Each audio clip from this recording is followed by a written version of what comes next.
maraming salamat po, lalong-lalo na po sa mga nakakapanood ng video ito. Maraming salamat po dahil binigyan mo ng pagkakataon ng sarili mo para tingnan ang napakagandang opportunity. Dalawa lang po pag-uusapan mo natin. Una, pag-uusapan mo natin magandang produkto. Pangalawa, pag-uusapan natin magandang negosyo. Pero siguro mas maganda pag-uusapan muna natin yung magandang produkto. Dahil naniniwala po ako, pag maganda ang produkto, maganda ang negosyo. Pag maganda ang negosyo, maganda ang produkto. Ang maganda po dito sa product na pag-uusapan natin, ang involved health. Kung tatanungin ko po kayo, maganda bang negosyong health? Kung iisipin mo, magandang negosyong health. Pero at the back of your mind, hindi ka sigurado kung magandang health. Sige, tingnan natin. Kung tatanungin ko po kayo, importante ba sa tao ang health? O sobrang importante? Alam mo kung bakit ko tinanong yan? Simple. Pag tinanggal ko ang tao, may health. Pag tinanggal ko naman ang health, may tao. Ngayon uulitin ko, importante ba sa tao ang health?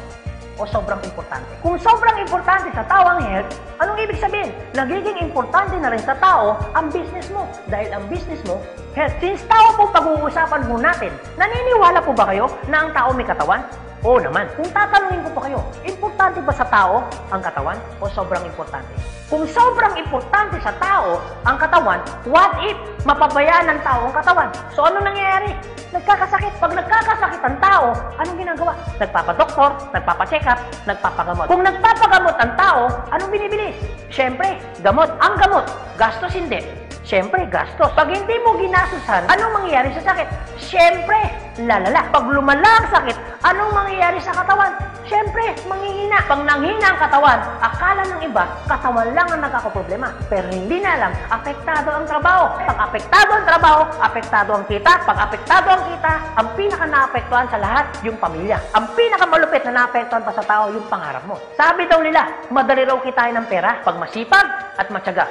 Opo, tama po, madaling kitain ng pera basta masipag, matyaga. Pero ito naman sasabihin ko sa'yo, the moment na magkasakit ka, madali rin ubusin ng sakit ang pera mo. Lagi ko po ito sinasabi, anin mo ang limpak-limpak mong salapi kung punong-puno ka naman ng sakit. At ang pinakamahirap po dyan, wala na nga ang pera, mahirap na nga, may sakit pa. Yun ang masakit. Since present ang sakit, ano ngayon ang gagawin mo para hindi magkasakit? Simple, wala ka ng choice. Uulitin ko, wala ka ng choice. Kailangan mo nang uminom ng food supplement. Alam kung bakit? Marami ng kumpanya ng tayo. Marami ng pharmaceutical ng tayo. At hindi naman nila i-inventoyin ang mga produktong yan kung hindi kailangan. Bakit?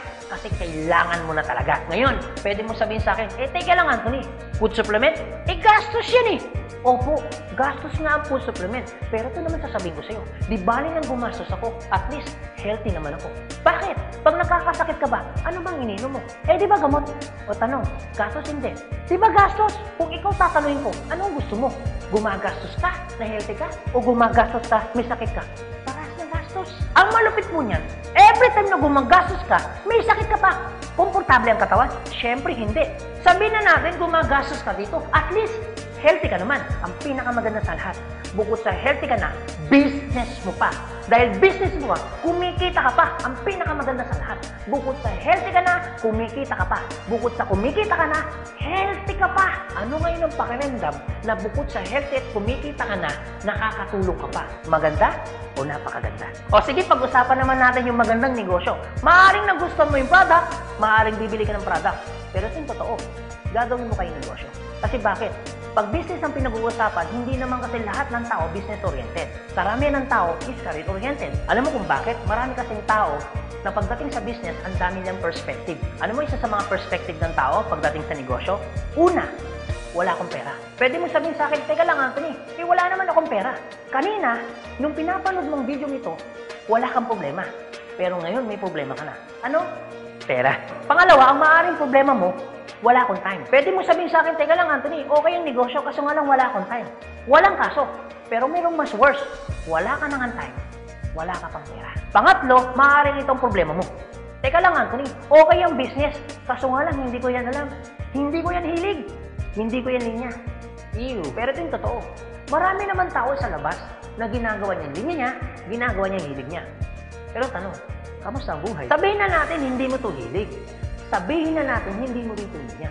Pero ito sasabihin ko, kung ito naman ang magpapabago ng buhay mo, bakit hindi mo siya ninyahin? Pang-apat, maaaring ito isa sa mga problema mo. Teka lang, Anthony, okay ang business. Kaso nga lang, risky yan. Naku, malulugi lang ako. Ang pinakamalupit, hindi mo pa tinatayo yung negosyo mo, feeling mo, lugi ka na. Ang matindi niyan, ano malulugi sa'yo? Eh di ba sabi mo, wala kang pera? Eto tanong, kung problema mo ang pera, problema mo ang oras, problema mo dahil wala kang alam, kasi iniisip mo baka malugi ka, ito sasabihin ko. Hindi lang naman to ang una or pangalawang pagkakataon na pwede kang ma-involve sa business. Kung yan ang problema mo, bakit? Pagdating kayo ng panahon, yan pa rin kayo problema mo. Pag-usapan po natin ang life cycle. Naniniwala ka bang may life cycle? Oo naman. Importante po ang life cycle. Kasi po, hindi po magiging balanse ang mundo pag walang life cycle. Isa sa mga dinadaanan ng tao na life cycle, yung pag-aaral. Kung ikaw magkakanak o magkakaanak pa lang, pag-aaralin hindi. Siyempre, pag-aaralin. Kawawa naman yung bata pag hindi natuto, hindi marunong magsulat, hindi marunong magbasa. Pagkatapos mag-aral, anong susunod? Siyempre, gagraduate. Pagkatapos graduate, anong susunod?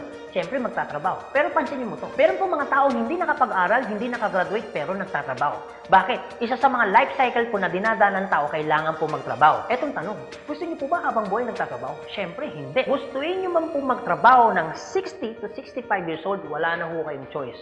Ang sasabihin ng boss mo, you're out. Bakit? Anong tawag ko doon? Retire. Pag kayo po ba nag-retire, may pera wala? Siyempre, meron. Anong tawag mo doon? Retirement fee. Dahil ikaw ay nag-retire, ang trabaho, tuloy tigil. Siyempre, tigil. Pag tigil ang trabaho, ang sweldo, tuloy tigil. Siyempre, tigil. Dahil tigil ang trabaho, tigil ang sweldo, ang gastos, tuloy tigil. Siyempre, tuloy. Dahil tuloy ang gastos, ang retirement fee na pinaghirapan mo, maubos hindi. Siyempre, pwedeng maubos. Para hindi maubos ang perang pinaghirapan mo, anong gagawin mo? Maaaring nag-iisip mo ngayon kung ikaw nakakapanood ng video nito. Maaaring siguradong maiisip mo ngayon, business. Ito tanong. Kung papasok ka ngayon sa business para hindi maubos ang pera mo, teka lang, akala ko ba kanina, iniisip mo, teka lang Anthony, wala akong pera kasi mamumulan ako dyan. Pero sabihin ko, kung iniisip mo kanina, wala kang puhunan, mamumunan ka kasi, eh di ba ganun din dito? Mamumunan ka rin. Di ba sabi mo kanina, wala akong time? Kung iniisip mo na wala kang oras, bakit? Pagtungtong mo ng 60, 65, may oras ka ba ba? Sabi mo kanina, wala kang alam. Pero tanong, bakit pagtungtong mo ng 60, may alam ka? Buong buhay mo nagtrabaho, hindi nag-business. Dahil wala kang alam sa business, anong mangyayari sa pera mo? Siyempre, mauubos. Anong sense, nagtrabaho mo ng buong buhay mo, papasok ka sa business, dahil wala kang alam sa business, ang perang pinaghirapan mo, mauubos lang. Kaya marami pong mga tao nagre-retire, pumapasok sa business, still broke pa rin. Alam mo kung bakit? Kasi wala silang alam sa business. Kung ikaw ang nakakapanood ng video nito, huwag po kayo mag-alala. Kasi bakit? Later pa naman yan. Pero kung tatanungin kita, kung papasok ka lang naman pala sa business, anong gusto mo? Ngayon o later? Alam mo kung bakit ngayon? Simple. Pag ngayon mo ba inaral ang business, ngayon ka nag-decision mag-business, ngayon mo ginawa ang business, ngayon mo matututunan? Yes. Ngayon ka rin kikita? Yes. Pero pag later ka nag-decision mag-business, later mo ginawa ang mag-business, later kang pumasok mag-business, later mo inaral ang business, later mo matututunan? Yes. Later ka rin kikita? Yes. Kung papasok ka sa business, anong gusto mo? Ngayon o later? O sige Anthony, nagustuhan ko yung magandang negosyo, nagustuhan ko rin yung magandang produkto. Pero ito tanong, paano ko siya umpisan? Anong gagawin ko? Paano ako magiging membro ng AIM Global? Galito po kasi yan. Una po, kailangan nyo pong bumili ng global package. Tanong, magkano naman ang global package? Ang global package po ay 7,980 pesos. Pero teka lang Anthony, mukhang yata ang laki. Opo, malaki po siya kung gastos. Malaki din po siya kung wala kang pera. Pero teka lang, kung negosyo ang pag-uusapan natin, 7,980, malaki o maliit? Alam niyo po, sobrang liit lang po niyan. Maaari pong malaki po ang 7,980 pesos kung hindi mo makikita yung value ng pera mo. So, kung gusto ko po mangyari, ipakita ko po sa inyo kung ano yung value ng 7,980 pesos mo. Una, magkakaroon ka ng products na worth 6,000 pesos. Pangalawa, magkakaroon po kayo ng insurance. Meron po kami tinatawag na personal accident insurance na 200,000, unprovoked murder and assault na 50,000 pesos, 10,000 pesos medical reimbursement. Hindi lang yan, meron pa kami tinatawag na burial assistance na 10,000 pesos. Pangatlo, magkakaroon ka pa ng discount from 25% up to 50%. lifetime discount. Pang-apat, magkakaroon ka naman ng business kit, brochure, CD na kung saan magagamit mo sa pagninegosyo mo. Pang-lima, magkakaroon po kayo ng tinatawag mo namin free medical check-up. CBC, urinalysis, fecalysis, chest x-ray, dental, lahat ng yan kasama po doon sa free medical check-up. Pang-anim, magkakaroon po kayo ng ATM, BDO at China Trust. I suggest po, kung ikaw ngayon ay nasa abroad, mas maganda pong kunin ninyo ang China Trust. Alam kung bakit? This is an international debit card na kung saan po, mawi-withdraw ninyo ang pera ninyo na kahit saang bansa. Kung hindi naman kayo mag-abroad, pwede po kayong kumuha ng BDO. At hindi lang yan, pang-pito, magkakaroon po kayo ng tinatawag ho naming web page. So ano pong advantage ng web page ho natin? Magkakaroon ho kayo ng DTC, Distributor Tracking Center, na kung saan mamomonitor nyo lahat ng transaction na nangyayari po sa business ninyo. At hindi lang yan, ang pinakamaganda, yung pang-walo. Meron po kami tinatawag na scholarship program. So, ibig sabihin, pag naging member ka ng AIM Global, automatic bibigyan ho namin kayo ng scholarship certificate. So, ang maganda po dun, sa scholarship po natin, transferable. Ibig sabihin, kung ikaw yung member, siya hindi member, kahit hindi mo kakilala, pwede niyo po itong i-transfer. At hindi lang ho yan. Ang maganda po sa scholarship po natin, ito po ay wala pong expiration. Kung ngayon ka ng member, bukas o bukas makalawa o 2 to 3 years from now, saka mo palang ginamit yung scholarship po namin o yung certificate po namin, hindi po siya may expire. Pwede nyo pa rin siyang gamitin. Ang maganda po dun sa scholar certificate po namin, wala ho tayong quota. No hidden agenda. Na pag yung bata po in-enroll mo na, hindi ho kayo obligado na gawin yung negosyo. Nasa sa inyo na lang po kung gagawin yung negosyo, hindi. Basta yung anak niyo po, tuloy-tuloy po yan sa pag-aaral. So, wala ho tayong hidden agenda, no quota. Kahit hindi ho kayo bumili ng product, kahit hindi ho kayo mag-imbita ng tao, kahit hindi nyo po ito gawin. No obligation, no commitment. No hidden agenda. Yan po yung kabuuan ng global package ho natin doon sa perang binitawan mo na 7,980 pesos. Ang tanong, maganda po ba o napakaganda? Sulit o sulit na sulit? Okay, sige, ganito Anthony. Nagustuhan ko yung magandang negosyo. Nagustuhan ko rin yung magandang produkto. Sige, magjo-join na ako. Eto tanong, kung ako pa papasok na ngayon, gagawin ko na yung negosyo, paano naman ako kikita? Ganito po yan. Una, kikita po kayo sa tinatawag naming retailing. Sa retailing naman po, from 25% up to 50%, kikita ka. Kung hilig mong magbenta, aba, bagay na bagay ka dito. Kung hindi ka naman mahilig magbenta, wala din pong kaso. Pangalawa, eto po maganda. Meron po kaming tinatawag na binary income. Sa binary income, dalawa pwede nyo pong pagkakitaan. Una, pwede ho kayong kumita sa tinatawag namin direct referral bonus. Magkano ang direct referral bonus? 500 pesos. At pangalawa, pwede naman kayo kumita sa tinatawag namin match sales bonus o madalas ang tawag ho namin dyan, pairing bonus. Magkano naman ang pairing bonus? 1,500 pesos. O sige Anthony, mukhang maganda yung binary income na yan. Paano ka pa kikitain yung direct referral bonus na 500 at paano ka naman kikitain yung pairing bonus na 1,500? Okay, ganito po yan. Pag sinabi pong binary, dalawa po yan. It's either ilalagay mo sa kanan o ilalagay mo sa kaliwa. Ang trabaho mo, mag-imbita. Pag ikaw ngayon nag-imbita, at yung inimbita mo ay bumili ng global package, sabi na natin, dalawa yung inimbitahan mo. Yung isa, inimbitahan mo, nilagay mo sa kanan.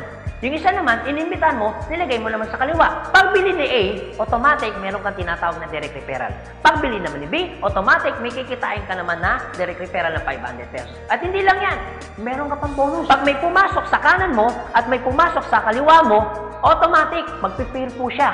Magkano pong pairing bonus? 1,500 pesos. Basta ang usapan po, every time may papasok sa kaliwa, every time may papasok sa kanan, automatic po, pairing 1,500. Sa tingin mo ba, si A, meron din bang kaliwa? Meron din kanan? Si B, meron din bang kaliwa? Meron din bang kanan? Sa tingin mo ba, ikaw pa ba ang nag-imbita dun sa inimbita ni A and B? Siyempre, hindi na. Eto maganda. Sa labas, no work, no pay. Pero sa amin, yung taong dinala ni A at ni B, automatic, kikita ka pa rin ng pairing bonus. Magkano pairing bonus? 1,500 pesos. Ibig sabihin, dalawa yung pumasok. Magkano po yun? So, ibig sabihin, kikita ka ng 3,000 pesos. No work, pero with pay. Sa tingin niyo po, pagdating po ng panahon, yung grupo po ni A, nadami? Yung grupo naman ni B, nadami? Oo naman. So tanong, may iwasan bang lumaki? Siyempre, hindi. Eh what if, Anthony, may pumasok isa? may pumasok isa, araw-araw. Anong ibig sabihin po niyan? Eh di ibig sabihin, araw-araw po, kikita ka ng 1.5. Eh paano kung kay Anthony? Dahil lumalaki po ang grupo, eh paano kung may pumasok 10 dito? Eh paano kung may pumasok dito 10 dito? Anong ibig sabihin yan? Eh di 10 po ng 1.5. So magkano yung 10 ng 1.5? Eh di 15,000. Eh paano kung araw-araw yan? Eh di ang ibig sabihin po yan, araw-araw po yan, 15,000, 15,000. Tuloy-tuloy po yan. Ang pinakamaganda niyan, yung 15,000 po ba? Malaki mali. Siyempre malaki. Pero hindi lang mo yan. You have opportunity para kumita ng 24,000 pesos per day. Alam ko medyo nag-iisip ka. Maaaring iniisip mo na hindi ka kikita. Pero maaaring iniisip mo rin na kikita ka. Pero kung mag-isip ka ng hindi ka kikita, kung mag-iisip ka ng kikita ka, para saan ginawa mo? Nag-isip ka pa rin. Pero kung mag-iisip ka lang naman, mas maganda lang pong nag-iisip ka, nakikita ka, kaysa naman nag-iisip na hindi ka kikita. Ito po masasabi ko sa inyo. Kung gusto mo ng pagbabago sa buhay, dapat may baguhin ka. Pero pag wala kang binago, walang mababago. Ang tanong, gusto mo ba ng pagbabago sa buhay? Siyempre, oo. Ang tanong, kailan mo uumpisa ng pagbabago? So guys, maraming salamat po sa inyong lahat. God bless, and to God be the glory. See you at the top. Thank you.